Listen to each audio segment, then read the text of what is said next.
Nous avons traité dans une première vidéo qu'un seul des 5 points évoqués par M. Guénois dans son article du Figaro faisant le bilan de les remontées du synode de la synodalité en France.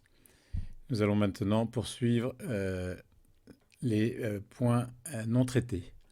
Avant tout débat sur le sacerdoce catholique, n'oublions pas que la décision revient en tout premier à Dieu à tout point de vue pour décider qui va être ministre et comment le ministre, c'est-à-dire le prêtre, doit lui rendre un culte.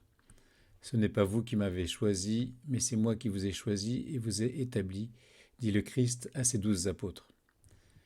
Dieu garde l'initiative dans le culte qu'il souhaite qu'on lui rende. Son rite, ses conditions, sa forme, et qui va être l'instrument de ce culte. L'Église ne fait que discerner ses décisions divines dans les paroles et les actes de son fondateur, qui est Dieu lui-même et le grand prêtre, dont elle prolonge l'œuvre sur terre en son absence. L'autre rappel nécessaire pour comprendre les demandes laïques du synode sur la synodalité est la perte du sens de l'Eucharistie, de la présence réelle du Christ dans l'hostie, de la sublimité de ce sacrement. Cette perte de sens entraîne inévitablement une perte du sens du sacerdoce qui lui est intimement lié. Pie XI parle du prêtre dans son encyclique Ad Catholici Sacerdotii comme celui qui touche et administre les choses saintes. Ce prêtre n'est plus regardé comme un homme à part, dorénavant, dont le rôle dépasse d'une certaine manière celui des purs esprits. Lire les lectures, donner la communion, préparer les fleurs, tenir la comptabilité paroissiale, faire le catéchisme, toutes ces tâches que les laïcs peuvent faire sont mises au même rang que la consacration eucharistique. Une fois cette mise en bouche terminée, nous allons maintenant aborder les 5 points de l'article en lui-même.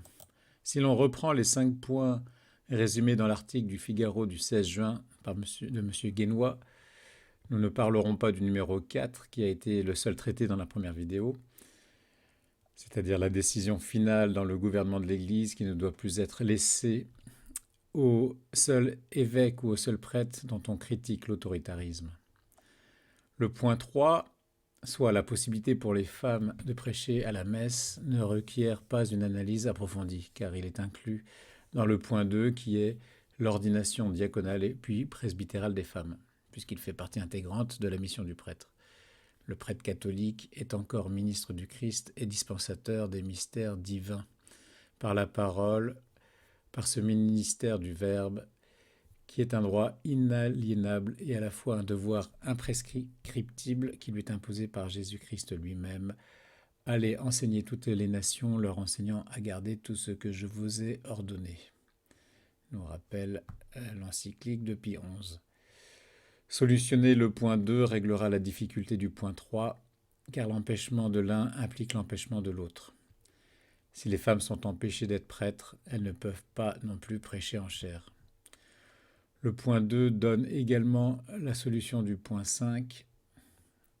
Paradoxalement, le dernier point dans l'ordre de l'énumération est finalement le plus essentiel, celui qui donne la clé de lecture des autres.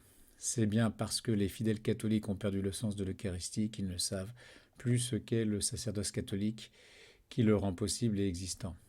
On a perdu le goût eucharistique ou la sapience. La saveur de l'hostie s'est affadie.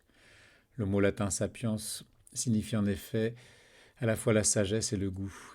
Goûtez et voyez comme il y avait bon, dit le psalmiste. Et l'évangéliste dit aussi aux apôtres, vous êtes le sel de la terre, mais si le sel vient à s'affaiblir, avec quoi le salera-t-on? Il n'est plus bon à rien qu'à être jeté dehors et foulé aux pieds par les gens. Lorsqu'on perd le sens du sacerdoce, on perd aussi le sens du saint sacrement de l'autel. Le point 1 est le moins litigieux, on commencera donc par celui-là. Disons tout de suite que le mariage des prêtres n'est pas la même chose que la prêtrise des hommes mariés. En Orient, on peut choisir d'abord le mariage puis la prêtrise, mais aucun prêtre ne se marie. Le mariage des prêtres est une chose impossible à envisager dans l'Église latine. Seuls des hommes mariés pourraient devenir des prêtres, mais même cela est peu probable eu égard à l'histoire, à la tradition, à la discipline et à la doctrine théologique. L'Église s'est développée dans le temps et a grandi comme une personne.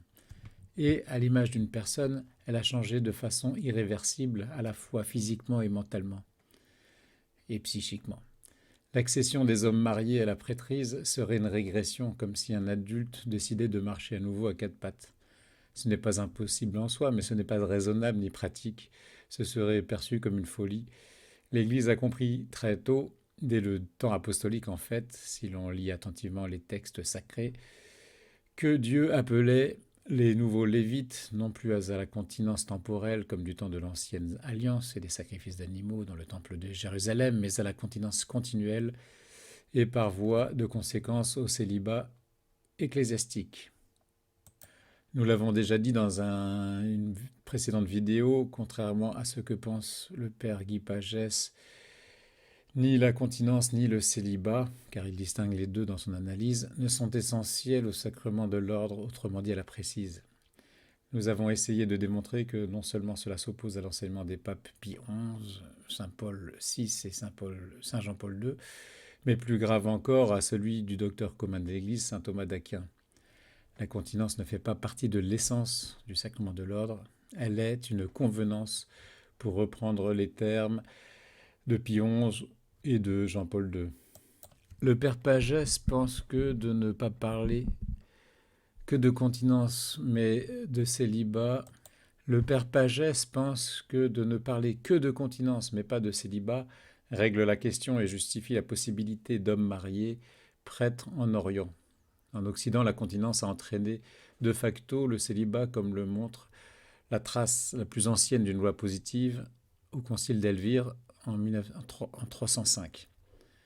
Les maronites mariés ne sont pas célibataires, mais ils ne sont pas continents non plus, sinon ils rendraient aussi de facto leur sacrement de mariage invalide à cause du refus d'avoir des enfants.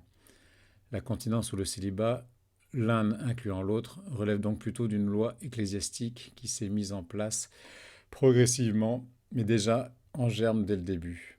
Contrairement au fait d'être un homme qui est un élément essentiel au sacrement de l'ordre, la pureté liée à la continence ne l'est pas. Si c'était le cas, tout prêtre pécheur cesserait d'être prêtre à la moindre incartade touchant la chasteté.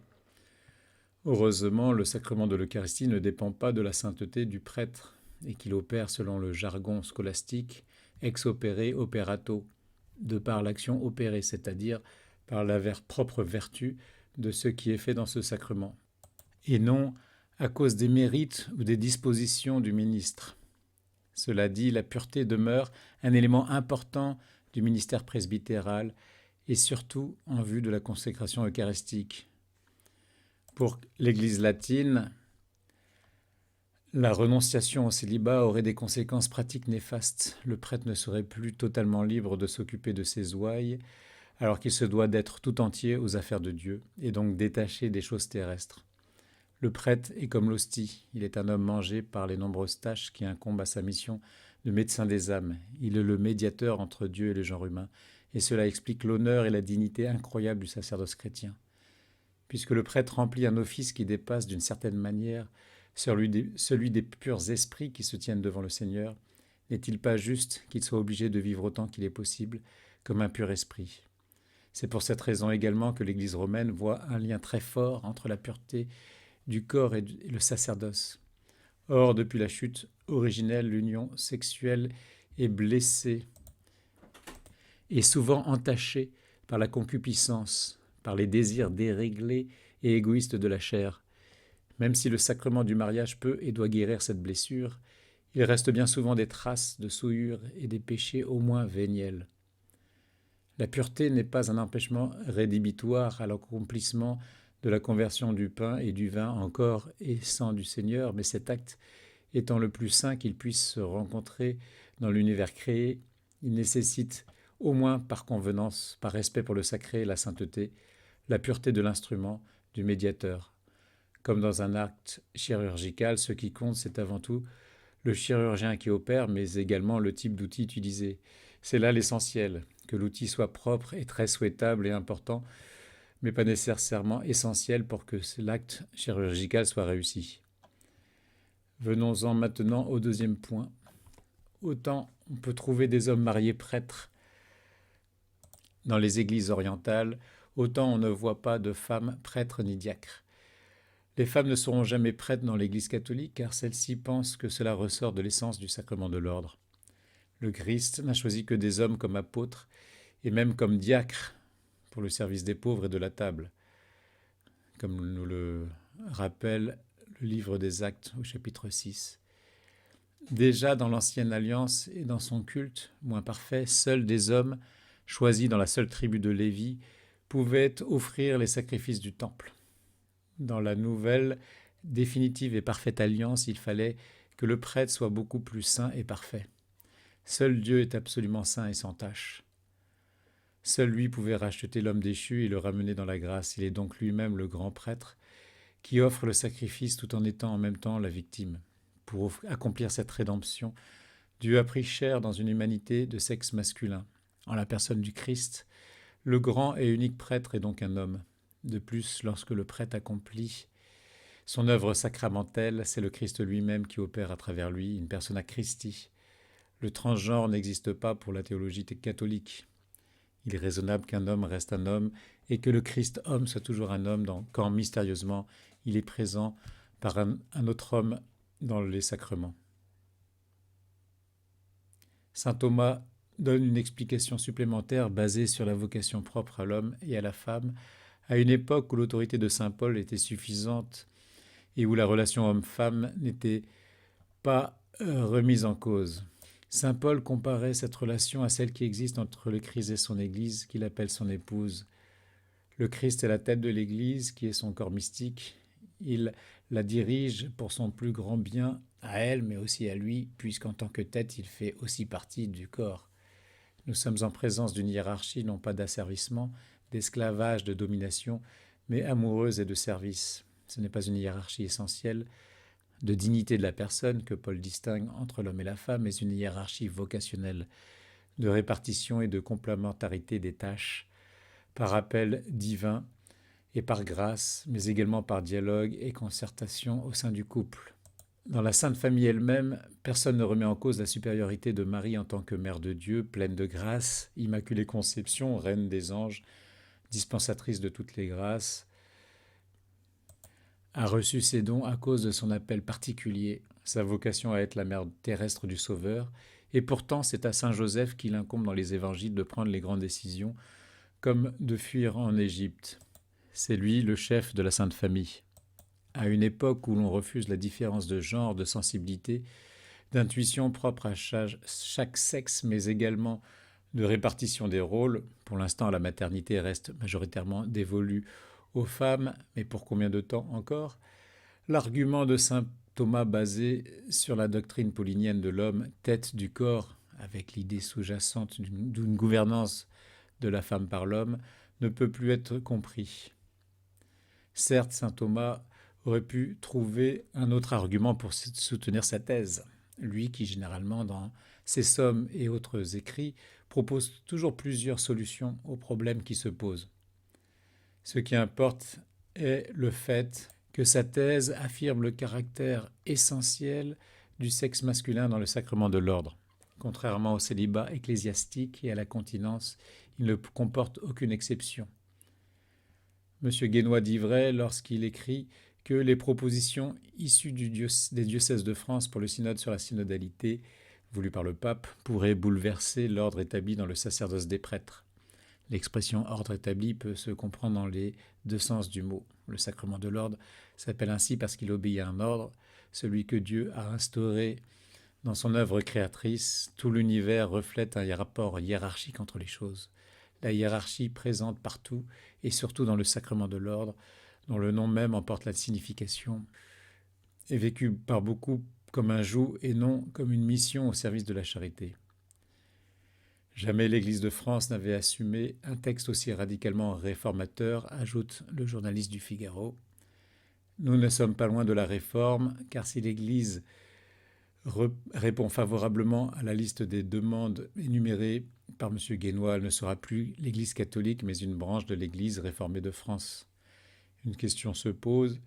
Pourquoi ces catholiques qui aspirent ardemment à voir toutes ces propositions se réaliser ne changent-ils pas directement de Crèmerie, ne serait-il pas plus simple et plus rapide d'aller dans ces églises où tous leurs souhaits sont déjà exaucés, plutôt que de se fatiguer à bouleverser de fond en comble une institution qui a 2000 ans de fonctionnement, presque pas changé sur la forme et pas du tout sur le fond.